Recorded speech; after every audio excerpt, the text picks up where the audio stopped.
पैदल चल रहे हैं तो आप में से कई लोगों ने देखा है कि 10-10, 20-20 लोगों की सभा को भी मैं संबोधित कर रहा हूं। खाना लकड़ी के आग पर बनता है, याद रखिएगा। घी की आंच पर खाना नहीं बनाया जा सकता है। ये लकड़ी की आग है, एक बार चंपारण से सुलगाया है, ये रुकने वाली नहीं है। इस पर बिहार के विकास का खाना बनाकर ही मानेंगे, आपके सहयोग से मानेंगे। तो होके के चाहिए ना प्रयास। पीछे जो लोग थक कर पीछे खड़े हो गए, आपसे भी पूछ रहे हैं कि बिहार में नया विकल्प जो जनता का विकल्प हो, जनता की सरकार हो, किसी एक व्यक्ति का नहीं, किसी एक परिवार का नहीं, किसी एक जाति का नहीं, बिहार के सही लोगों का दल हो। बनना चाहिए कि नहीं बनना चाहिए? पीछे से भी हाथ उठाकर बोलिए, वोट आपने दे दिया। वॉइस, आपकी आवाज से बड़ी वो आवाज किसी की नहीं है। जनता की आवाज में भगवान की आवाज है। आप बताइए, बिहार में नया विकल्प बनाने का प्रयास होना चाहिए कि नहीं? तो आदमी कहता कि बड़ा कठिन काम ले बानी, कैसे होई? इतना बिहार में जाति बा, पैसा बा, बाहुबल बा, कैसे होई? पहले से समीकरण बा। हम आपको बता रहे हैं कि हम लड़ने के लिए लड़ने वालों में से नहीं हैं, जीतने के लिए लड़ने वालों में से हैं। मानकर चलिए कि अभी तो शुरू किए हैं, अभी तो 40 दिन हुआ है। आप देख रहे हैं कि जितना राजनीति करने वाला है वो गणना कर रहा है कि महागठबंधन के वोट कटी है, उनकी भाजपा के वोट कटी है। वोट केकर कटी? ना वोट महागठबंधन के कटी, ना भाजपा के कटी। जनता एक बार जग गई तो दोनों को काट के साफ कर देंगे, कोई नहीं बचने वाला है। 30 वर्ष 35 वर्ष से आपका वोट लेकर हेलीकॉप्टर पे घूम रहे हैं, हमनी के सारा रोडों पर चलने के ठिकाना नहीं थे। अभी चलने वाला नहीं है, चलने वाला नहीं है। आपके पास अगर सोच है, ताकत है, बिहार को बदलने का जज्बा है, तो आइए। पैसे की चिंता मत कीजिए, व्यवस्था की चिंता मत कीजिए, संगठन की चिंता मत कीजिए।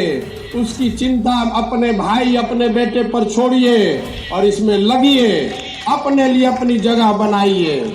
हम नेता नहीं हैं, बिहार के आपके बेटे हैं। अपने बेटे पर भरोसा कीजिए। बिहार को विकसित बनाने का सपना लेकर आए हैं और उससे कम कुछ भी मंजूर नहीं है, कुछ भी मंजूर नहीं है। होके के चाहिए ना? जब मास्टर साहब कुछ बोलत रही, कुछ लोग के बुरा लाग गई। मीडिया वाला कब उसको कैप्चर करेगा, कहेगा कि जन सुराज के मीटिंग में हंगामा हो गया। ये लोकतंत्र है, हंगामा होने दीजिए, कोई घबराहट नहीं है। हम ऐसा नहीं चाहते हैं कि हम आए मंच पर और हम ही बोले और सब सुने। अलग अलग विचार का सम्मान है, अलग अलग लोगों के काबिलियत का सम्मान है। आपसे भी आग्रह करता हूं, जो खासकर युवा लड़के हैं, सुनने की क्षमता बनाइए। आपकी जो सोच है वो आपकी सोच है, दूसरे की जो सोच है उसको बोलने दीजिए। उसमें दिक्कत क्या है? अगर आप सही है तो सत्य की एक अपनी ताकत है, अपने आप आगे बढ़ जाइएगा।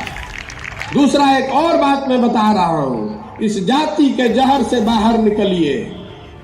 कोई अगड़ा पिछड़ा नहीं है। जो गरीब है, जो भाई पीछे छूट गया है, उसको हाथ पकड़कर आगे बढ़ाने की हर उस व्यक्ति की जिम्मेवारी है जो आगे निकल गया है। चाहे जाति से निकल जाए, शिक्षा से निकल जाए, जमीन से निकल जाए, पूंजी से निकल जाए, अगर हम आगे बढ़ गए हैं, हमनी के संस्कार रहल बा। जॉइंट फैमिली में एक आदमी पढ़ लिया तो अपने सब भाई को पढ़ाता है। तो बिहार में जो हम लोग पढ़ लिख गए हैं, हम लोग को अगर भगवान ने कुछ शक्ति दे दी है, साधन दे दिया है, तो आपकी हमारी जिम्मेवारी है कि अगर कोई भाई पीछे छूट गया है तो जाति धर्म से ऊपर उठकर उसका हाथ पकड़ के हम लोग आगे बढ़ाएं। ये दिल बड़ा करके ये भावना खड़ा कीजिए। आपस में उलझिए मत, आपस में उलझिए मत। अगर बिहार बढ़ेगा तो सब बढ़ेंगे, सबके लिए जगह है। ये जो अभी 40 साल से चल रहा है, 50 साल से, जब कुछ है ही नहीं, रोआ देखले हो कब संयुक्त परिवार में जब आपकी तरक्की रुक जाती है तो परिवार टूट जाते हैं। खेत जब तक आप खरीद रहे हैं तब तक संयुक्त परिवार बना हुआ है, खेत खरीदना बंद हो जाएगा तो उसी खेत के बंटवारे के लिए लड़ाई होती है। बिहार में इतना सबको गरीब बना दिया कि जो है उसी को लूटने के लिए सब एक दूसरे से लड़ रहा है, जाति के आधार पर, धर्म के आधार पर। इससे बाहर निकलिए और पूरा ये विश्वास रखिए कि हम लोग बिहार में इतनी नौकरी पैदा कर देंगे कि आरक्षण वाले को भी मिले और गैर आरक्षण वाले को भी मिले, दोनों के लिए नौकरी होना चाहिए। जब नौकरी है ये नहीं है तो जो आरक्षण वाला है बेचारा उसको भी नहीं मिल रहा है, और जिसको आरक्षण नहीं है वो भी भाग रहा है। तो आप पहले जड़ को मजबूत कीजिए। अगर बिहार में नौकरी होगी तभी ना किसी को फायदा होगा। अभी तो नौकरियां नहीं है।